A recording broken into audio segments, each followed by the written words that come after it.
Hi everyone, welcome to ASC Astrology. I am Yazmin, your host, and this is a very quick video on Mercury Cazimi. And I know I mentioned this in the lunar eclipse video, but I just want to go into it a little bit more. Now, before I start, I just want to say thank you to all you new subscribers. You're all such stars. Thank you for joining us. And I say us because look over there, that's not a cushion, that's a family dog. So just thought I'd tell you, just in case it starts moving and you think the cushion's come alive. She got a little bit curious because there was some noise going on at the background, and so she jumped up on the chair and had a look at what was going on. And I have to say, and I'm going to probably say it in a few videos, that if there is any sound in the background, it's because I live in a very busy part of London, and there's always noise going on, drills and people shouting and, you know, horns from the cars and all sorts. I'm kind of deaf to it now because I'm so used to it, but when I play videos back, sometimes I hear the noise and it's like, oops. So I do apologize about that. I like to think that perhaps it brings a little bit of character into the video. That's the way I like to look at it anyway, and I hope you do as well. Okay, so before I go into this Mercury Cazimi, I do want to say thank you to all of you subscribing. I really appreciate you. Absolute stars, thank you so much.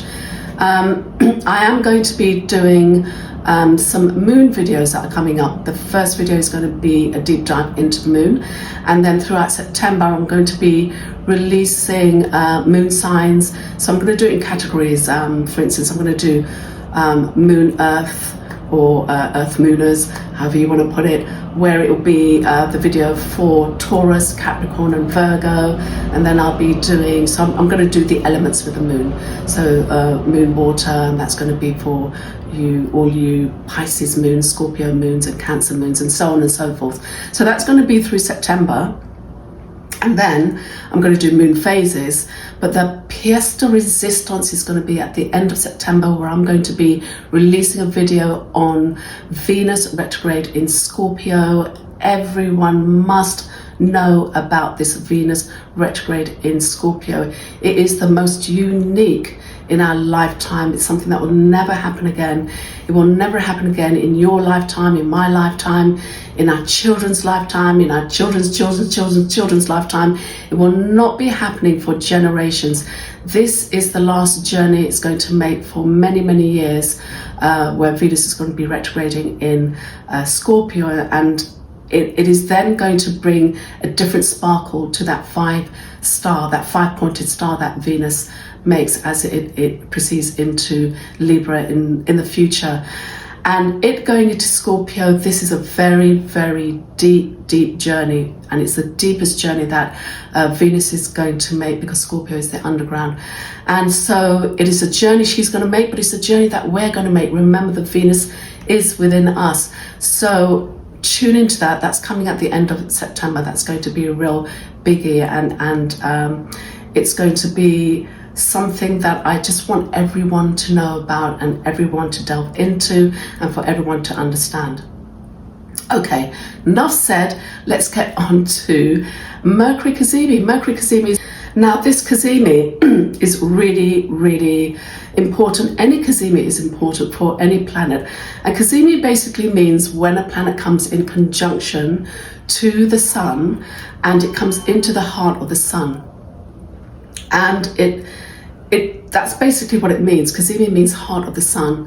And this is when, as I said in the lunar eclipse video, and please go and have a look at that, because I go through all the rising signs for the lunar eclipse, and I do go into the Cazimi of Mercury.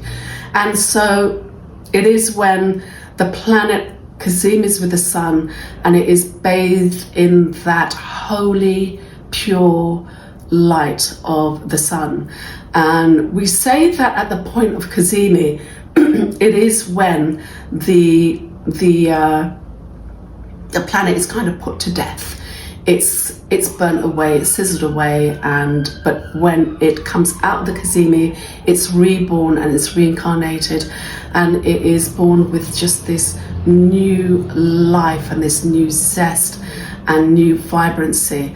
And so I really believe that this is always a time of celebration, when it is comes out of the Cazimi. This is the time of celebration, or even at the point of Cazimi, for any planet. And I really think that that's something that we should always include in our calendars when a planet Cazimi is, because this is huge. This is when we should celebrate the reincarnation of a planet, and it's not the only thing that we should include. Of course, we should in our calendars include the new moon, the full moon, when it's at perigee, when it's at apogee, when we celebrate a certain times of the year when the sun really lines up to the earth, i.e. the seasonal times. And I know we already have that in our calendars, where certain cultures or religions mark their festivities and in line with the moon. And even Christmas, you could say that there is some kind of link to the winter solstice, and perhaps at Christmas I'll be doing a video about the astrological link that astrology has with the day of Christmas. Festivities like Easter is lined up with the new moon, and so we do have that, but sometimes we forget to recognize that we're literally celebrating these phases and these movements and positions of our celestial bodies. But it usually is just the moon and the sun. We need to bring the others in. We need to celebrate when Mercury Cazimi is, when Venus Cazimi is, when Venus, we need to mark the time when Venus retrogrades. It's a really important time, and historically there is link of things that have occurred historically that marks and shows that this is very likely during the Venus retrogrades that these important events historically, biblically, has happened, but there's no proof of that. Perhaps again, that's another thing that I will go into in the future. But it's a really important time. This is where we should mark our calendars, when, especially if it's your ruling sign. Find out your ruling sign. When it Cazimis, this is a really, really important time for you. So, okay, Mercury Cazimi. Now, this is happening in Virgo. Mercury exalts in Virgo. It's his favorite sign to be in, but it also rules Virgo. It's domicile in Virgo. And so it's Virgo, it is its favorite place. And of course, because it rules Virgo, Virgo is of the mind. Mercury rules the mind. It also rules Gemini, but its favorite place is in Virgo, because Virgo does that analytical thing that that Mercury really, really loves.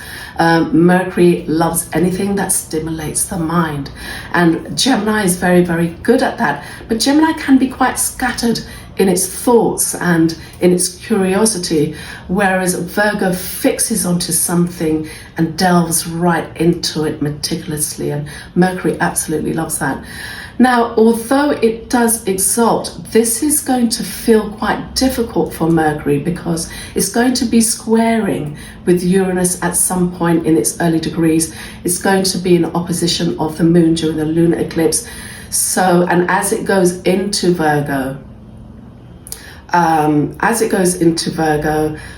this is going to be where it's going to be passing the south node. It enters Virgo tomorrow. It's going to be Caziming the day before the lunar eclipse on the 27th. So it's going to be Caziming on the 27th, day before the lunar eclipse, but it enters Virgo tomorrow. So, where was I? Yes, so it's going to be squaring at 5 degrees, when it is at 5 degrees, to Uranus, and it's going to be opposing the lunar eclipse. So as it goes into Virgo at 29 degrees, it's passing from Leo to Virgo, and this is where perhaps your emotions and thoughts kind of drag back into the past, and it kind of pulls you in, and then it does that opposition to the moon, and the Mercury then squares also to Uranus. So here the feelings might start feeling a little bit anxious. Your thoughts, you may go into a loop with your thoughts, because this can happen with Virgo. It can overdo with its thinking. It can go over and over, and particularly with it opposing to the moon, this could feel quite emotional and still kind of in that past mode with it, the moon being in Pisces. And so, you know, there could be, again, these unexpected stuff happening with Uranus squaring Mercury. And so with Mercury coming out the Cazimi, during the Cazimi and out the Cazimi, it's going to feel really, really overactivated. And this, with the moon, the lunar moon, the lunar eclipse and Uranus, this could bring a sense of high anxiety. The nervous system could be really overstimulated. And so this will really be a time where perhaps you need to find a way of grounding yourself. I do think that when Mercury is overexcited, it is something that you need to kind of place that give that overexcitement something to feed on, perhaps listening to music or dancing. And again, the lunar eclipse in Pisces will absolutely adore that, because, you know, being ruled by Neptune is very much about that artisticness and music, dancing. And so find a way of feeding that in a way that helps you to calm the nervous system and bring that anxiety down. It is after that, however, that you're really going to be able to work with this brand new, newborn, sparkling, beautiful Mercury that's ready to do its thing. And so round about September the 1st, when it starts moving away from that aspect with Uranus, and the moon just goes on with its journey, it does trine or sextiles with Mars in Cancer. So this is a really beautiful time where you may really feel kind of emotionally nourished, and you're ready to kind of communicate and bring out new ideas. This is a really brilliant time because the Mercury's new, is stimulated, you want to put it to work, and you're probably going to find that you're thinking about new ideas, perhaps with projects. Really beautiful, very, very, very good time to communicate with others. If you have certain things that you want to bring out in the open, bear in mind that Mercury likes to talk. You need to listen to others. And with Mars sextiling, this is a real good opportunity to communicate to people that you need to communicate, and be honest, but do it with compassion, and remember, learn to listen. But it is a really wonderful time to do research, be analytical, absolutely amazing time to learn new things, new languages. Mercury would love that. But also anything that you want to do with the hands.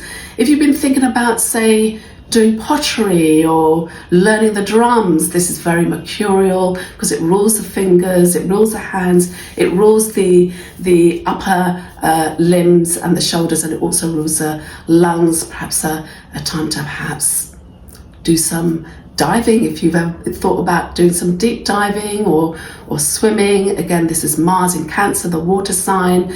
You know, Mars is that athletic, that energy, any sports to do with water. And then with that Mercury, having that energy. Remember, this is mental energy, but sometimes we need to bring it out physically as well.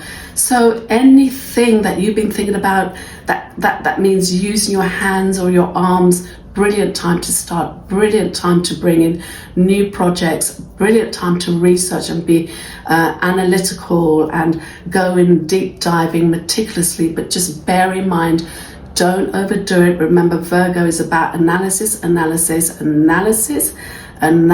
to paralysis. So don't overdo. Make sure that you don't keep going over and over and over again in a loop. Loop is good. It works for Virgo, but it can over loop and it can go to the point of OCD. So bear that in mind. Make the most of this energy, especially around about September the 1st to September the 5th. It's a brilliant, brilliant time. Mercury usually stays in a sign for about 2 to 3 weeks. So you will have another week or so to, maybe around about a couple of weeks, to really use this energy. So make the most of it. Anyway, do enjoy. I'll be making the most of it. I'm going away on holiday. I'm going to a wonderful Spanish retreat. I'll be joining a very prominent astrologer, Mr. Steve Judd. Some of you may have heard of him. He is probably one of the world leading astrologers of today. He's been doing astrology for over about 50 years, and I'll be joining a few others. It's a very intimate retreat. It's a very intimate, small group. There's only going to be about 9 of us, and we're going to be talking about astrology all day and stargazing all night. I cannot think of anything better than that. So I do wish you well. I will maybe send you a postcard through YouTube to all of you and say hi from Spain. Until then, do take care.